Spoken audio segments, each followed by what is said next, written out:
Welcome to Cupcakes and Clarity, the podcast for high-achieving women who want success and fulfillment without burning it all down. I'm your host, Lisa Pirinelli, and every Tuesday I'm bringing you honest conversations and practical strategies to help you create more balance, purpose, and joy in your work and your life. Think of this as a heart-to-heart with a trusted friend. Together we'll get real about the challenges you face, and you'll leave every episode feeling clear, confident, and inspired to make your next chapter your best one yet. Hi, welcome back to Cupcakes and Clarity. I'm Lisa Pirinelli. Have you ever been so overwhelmed by a decision that you secretly wished someone would just tell you what to do? Not flood you with more opinions, not give you more vague cliches, not tell you to just trust yourself when you can barely hear yourself think. Just here. This is the right choice. Do this. Well, recently I have noticed there's this pattern that keeps coming up in conversations with high-performing women. So let's say a woman finally lands the opportunity she wanted. More money, more responsibility, more career growth, better title. But once she gets there, the reality feels much heavier than she expected. The pace is relentless. The pressure is high. Work starts bleeding into every part of life, and work-life balance is non-existent. And suddenly, she's sitting there wondering, did I make the wrong decision? Meanwhile, there's often another option sitting quietly in the background. The familiar role, the safer role, the one with less status maybe, but more breathing room. And that's where the spiral begins, because now she's stuck between growth and peace, expansion and sustainability, ambition and alignment. And eventually the question becomes, can someone please just tell me what to do? And honestly, I think every adult woman has had this moment at least once where she realizes, wait, I'm the adult? Like, excuse me, who approved this? Because some days I still want a more experienced grown-up to just emerge from the shadows with a clipboard and say, actually, Lisa, based on the data, here is the correct life choice. But unfortunately, that person does not exist. And honestly, each time I've heard someone share a version of this story, I felt it deeply because I remember multiple moments throughout my own career where I felt exactly like that, where I was so deep in my head, so confused by overthinking and so overwhelmed by all the what ifs that I genuinely could not see clearly anymore. I felt like my brain, like I had 50 browser tabs open at once, and every option came with a risk. Every choice felt permanent, and the fear of choosing wrong felt incredibly heavy. And I didn't want more information. I wanted relief. I wanted certainty. I wanted someone to tell me which direction had the greatest chance of success and which decision would protect me from regret, or which path would finally quiet the circle of possible outcomes streaming in my brain. And what's interesting is this happens all the time with high-performing women, which almost seems counterintuitive because these are women making decisions constantly at work, home, for teams, for clients, for their families. We are often the glue holding everything together. So why is it that career transitions and crossroad moments suddenly make us feel so unsure of ourselves? And I think high-performing women especially struggle with these moments because so much of our identity gets tied to being competent. We're used to being the one with answers, the reliable one, the capable one. So when we encounter a decision where there is no obvious quote-unquote best answer, it feels deeply destabilizing. Not because of weakness, but because ambiguity removes that achievement metric or those metrics we normally use to measure success. Like there's no spreadsheet for peace or alignment, capacity, fulfillment, joy, or, the category of emotional sustainability. And that uncertainty can feel completely overwhelming for women who are used to succeeding through performance and problem solving. So we start looking externally. We ask friends, family, coworkers, even internet strangers.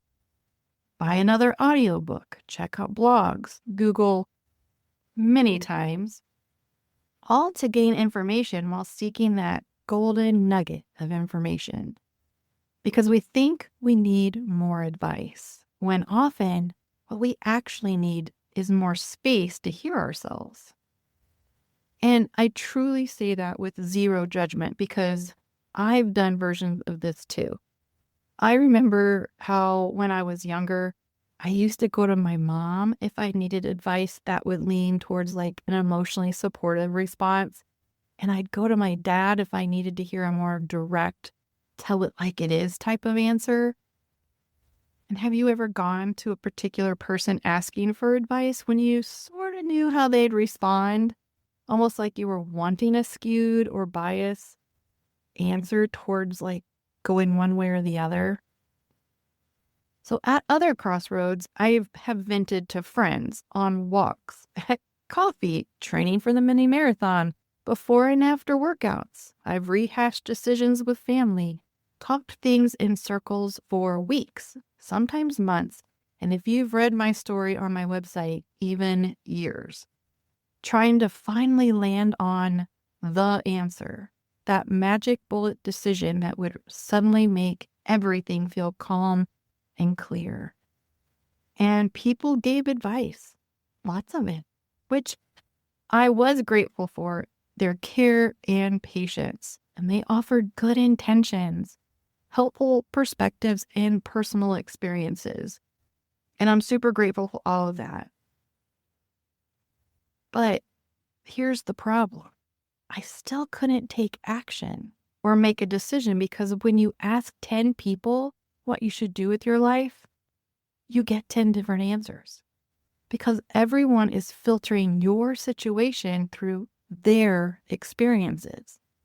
They're bringing their fears, their beliefs, their regrets, their worldview, and their circumstances. And if they are close to you, even if it's unintentional, they're thinking how your decision could impact them.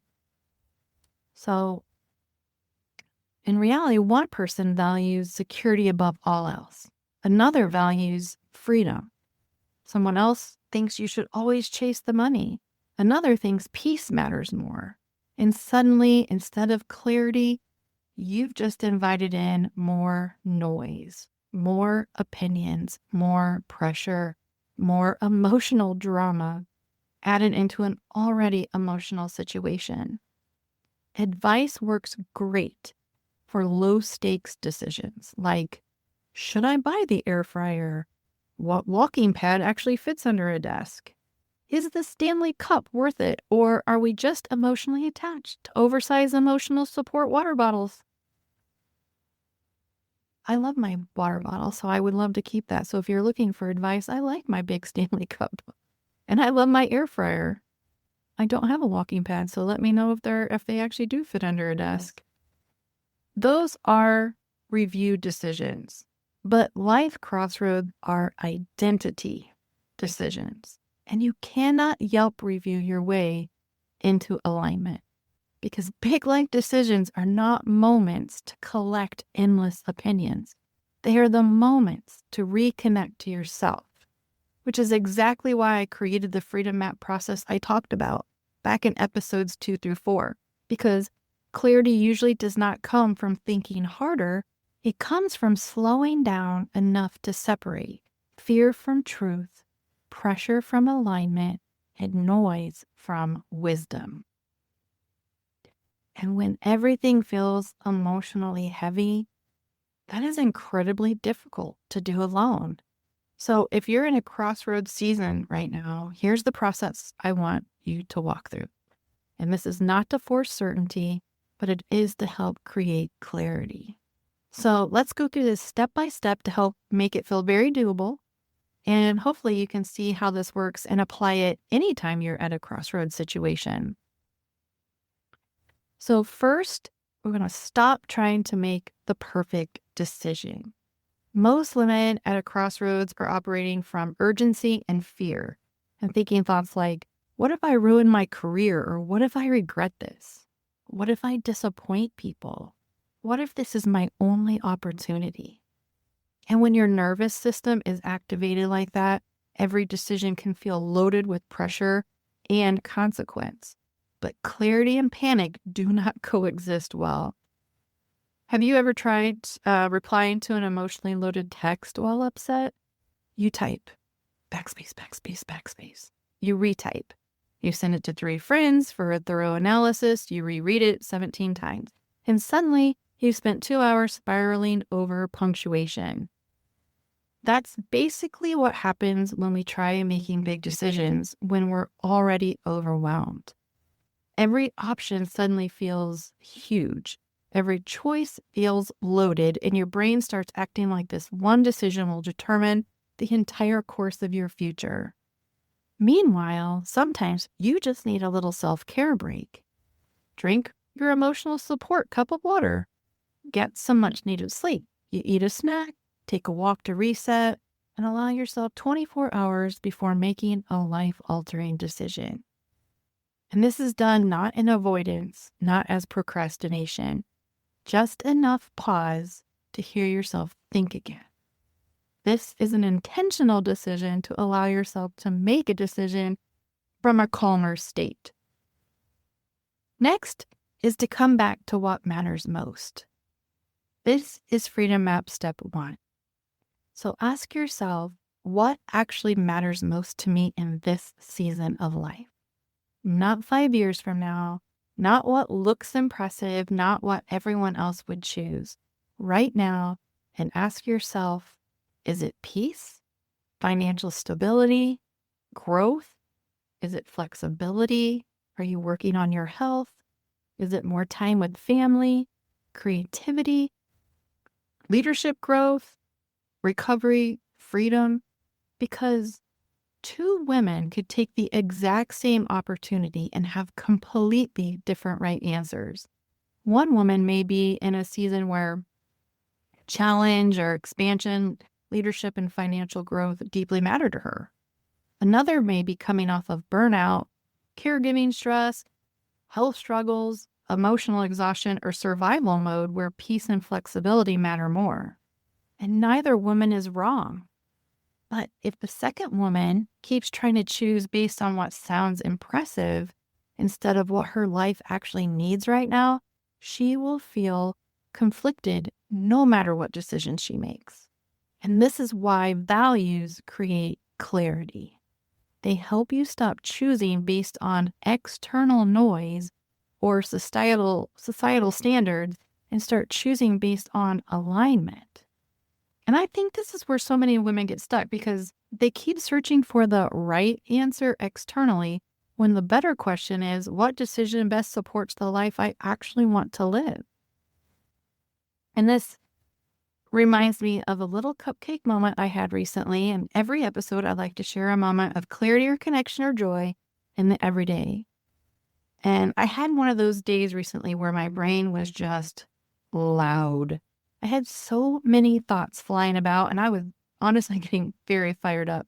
But mind you, this was all internal because if anybody would have been around me, they would have just seen me cleaning my bathroom counter looking calm as a cucumber. I was frustrated and I started ranting in my head to God. I honestly hadn't really done that in a very long time, so I definitely knew something was different and needed addressing. And I can laugh about it now, but at the time it felt really, really strong. So as I was ranting and letting it all out, I silently made my speech and I decided that I would sit down and journal about it the next day. I would give myself the space to calm down, throw it out to God that I wanted help, and that I would hold myself accountable to actually journaling it out the next day. Now, maybe surprisingly, I'm not great at journaling. I know its value. I believe in it. And yet I still find it challenging to take the time each day to actually do it. So the next day I got my coffee and I sat down to write. Then I saw that the cat needed attention, so I played with her for a few minutes, and then I realized I was hungry, so I made some breakfast. And I knew exactly what I was doing, but that didn't stop me from finding random things to distract me from my commitment, even though I knew it would do me good. Eventually, I called myself on my delaying and I started to write. I even admitted in my letter to God that I needed this rant and to just really lay it out. So I asked for forgiveness to allow me this rant. And I started with writing, okay, here goes, and lay it all out. I did. I also clearly stated at the end what I wanted, not what I thought were the right things to want, but what I really wanted. And if they were in the plan, then to let that be clear too. And after I was done writing, I really did feel so much relief. But honestly, it wasn't until the next day that I started going about my regular daily life. But I did open myself to possibilities. Like I really consciously was trying to be more open to things. And some really amazing ideas and experiences and even connections came to me so easily over the span of a week. And after reflecting on my week, what hit me was this. That level of clarity usually does not arrive while we are mentally sprinting. It tends to show up in those quieter moments when we finally slow down enough to hear ourselves again. And it shows up when we get really honest with what we want, what matters most to us deeply. And I think that's what so many women are actually craving underneath the overwhelm. Not necessarily a different job, but enough internal space to reconnect with themselves again. And before we move on back to the steps, I do want to give a quick moment of gratitude to my friend and this podcast editor, Julie Deem, for having the courage to have a come to Jesus moment about what I wanted with Jesus, because she shared a similar, possibly less fired up moment a while back with me and just about stating clearly what you want. And it was with her sharing that with me that I realized it was an option when these big thoughts and feelings came on for myself. I'm so grateful for when friends share these types of moments to help me. So my hope is that it will serve you now or someday when you need it. Okay, so let's separate facts from fear because this part is huge. When you're in your calm state and ready to think clearly about your decisions, write down, what do I know to be true? And what am I assuming or catastrophizing? Because fear loves disguises. It shows up dressed like logic. Like, I'm just being realistic. I'm just thinking this through. Meanwhile, your brain is creating like a full Netflix disaster documentary about a future that has not even happened yet. This is why writing things down matters. Your thoughts sound very convincing in your head. That's your brain's job, is to keep you safe, even if it's not something going to hurt you, but it is something that's going to stretch you.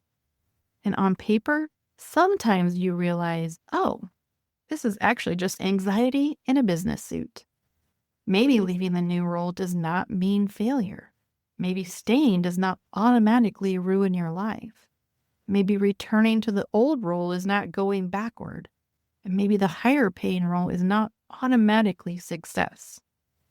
Because sometimes we attach identity and meaning to decisions that simply are not objectively true. And honestly, this is exactly why I created the Freedom Map Clarity sessions.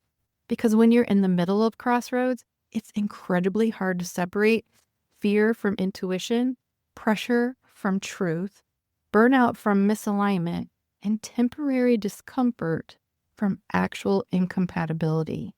Your brain just keeps looping, which is why so many women stay stuck in analysis for months and sometimes years. So inside these sessions, we slow everything down and we map it out together in a way that helps you actually see what's happening clearly, not just mentally, but emotionally, practically, and strategically. Clients often tell me, I finally feel like I can hear myself again. And the beautiful part is, this process doesn't just help with one decision.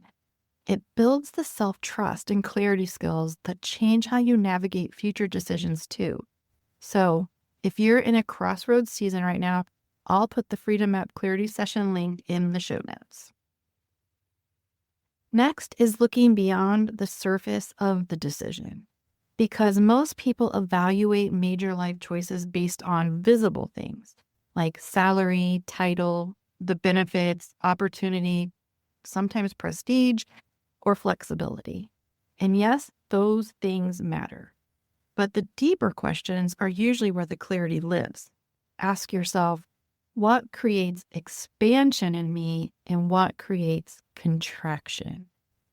And I do not mean what feels easiest, because growth can absolutely feel uncomfortable. But there is a difference between this stretches me in a meaningful way and my nervous system is quietly begging me to stop pretending I'm okay. One feels challenging but aligned. The other feels chronically heavy, draining, and disconnecting. And high-performing women are incredibly skilled at overriding these signals because we normalize exhaustion, we normalize stress, we normalize surviving. But your freedom map is not about building a life you can technically survive. It's about building one that you can sustainably live. Then ask yourself, who am I becoming if I continue down this path? Not just what do I get, but what version of me does this create over time? Because every decision shapes your energy, relationships, your confidence.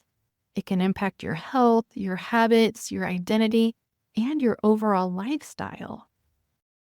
This is why clarity requires honesty, not just ambition. And one thing I often tell clients is this: build the life, not just the resume. Because achievement culture trains women to evaluate decisions through external success metrics. More money, better title, more impressive opportunity. But eventually you have to live inside the day-to-day reality of the decision, not just announce it online. A role can sound incredible on paper and still quietly bankrupt you emotionally. So let's walk through an example where, let's say you have a friend and she's torn between a new job that includes more money, a better title, but comes with more responsibility and less flexibility. Or option 2, she can stay in her current job that no longer brings her satisfaction or room to grow, but it's comfortable and pays enough. This is where coaching becomes so valuable. She could reach outside for the answer and throw it out into the World Wide Web for guidance, but a stranger online cannot tell her the right answer because both options could absolutely be right or wrong, depending on what matters most to her. If she chooses the higher paying role, maybe this becomes a season of expansion. Maybe she develops leadership skills and resilience and confidence and financial stability, an opportunity she never would have had access to before. Maybe the discomfort is temporary growing pain, and maybe this role opens doors that change her entire future. But if her nervous system is already deeply depleted, if her health is struggling, if her relationships are suffering, and if her values right now are peace, flexibility, presence, recovery, or sustainability, then this same role could burn her out. Now, let's look at the old role. Staying in her current, or even another example could be she returns to a previous role, like where maybe she feels like she's taking a step backwards. This could create breathing room, stability, familiarity, balance, emotional safety. Maybe it allows her to rebuild trust within herself and create space to figure out what she truly wants next. But if she deeply values challenge and growth and impact, financial expansion, or forward momentum right now, she may eventually feel restless and resentful or stuck if she goes backward primarily out of fear. Do you see why this matters? Neither option is universally right. The answer lives in who she is, what season she's in, what she values most right now, what she has capacity for, and what kind of life she actually wants to build. This is why most women are not lacking information when they feel stuck. They are lacking space. Space to process, space to untangle all the options, space to hear themselves underneath the pressure, the fear, the expectations, and all that mental noise. Because sometimes you do not need more opinions. You need more honesty with yourself. Sometimes you do not need another person to hand you the answer. You need a process that helps you hear your own answer clearly. And at some point, you have to stop outsourcing your life decisions. Not because advice is bad, but because self-trust is a muscle. And every time you practice slowing down, getting honest, and making aligned decisions, you strengthen it. One simple exercise, if you are currently stuck in a decision spiral, take a piece of paper and write, if I fully trusted myself, what would I already know? Not the socially acceptable answer, not the safest answer, not the answer that makes everyone else comfortable, just the honest one. You might be surprised how quickly clarity starts to surface when you stop asking everyone else first. And do you know what I've learned? The women who feel the most grounded are not women who always make perfect decisions.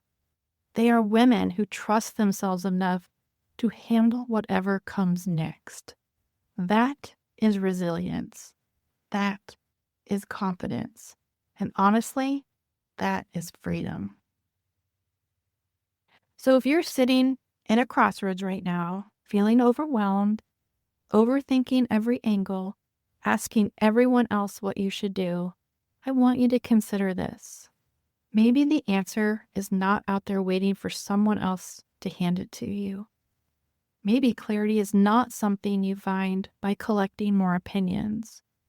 Maybe clarity comes from slowing down long enough to reconnect with yourself. Because when you take the time to truly examine your options against your values, your responsibilities, your needs, your dreams, your capacity, and what matters most in this season, the answer usually becomes much louder, much clearer.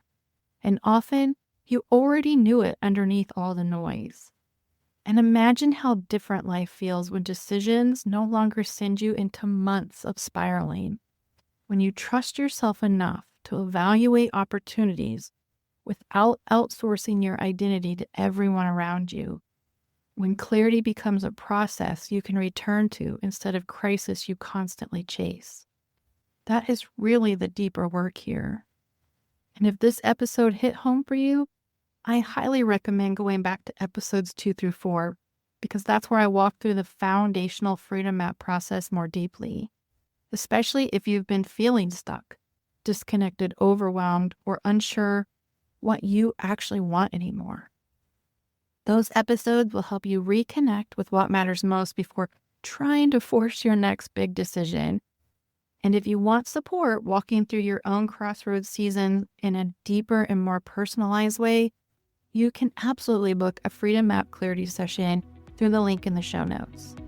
So until next time, come back to what matters most. And thank you for spending this time with me today, and I'll see you in the next episode.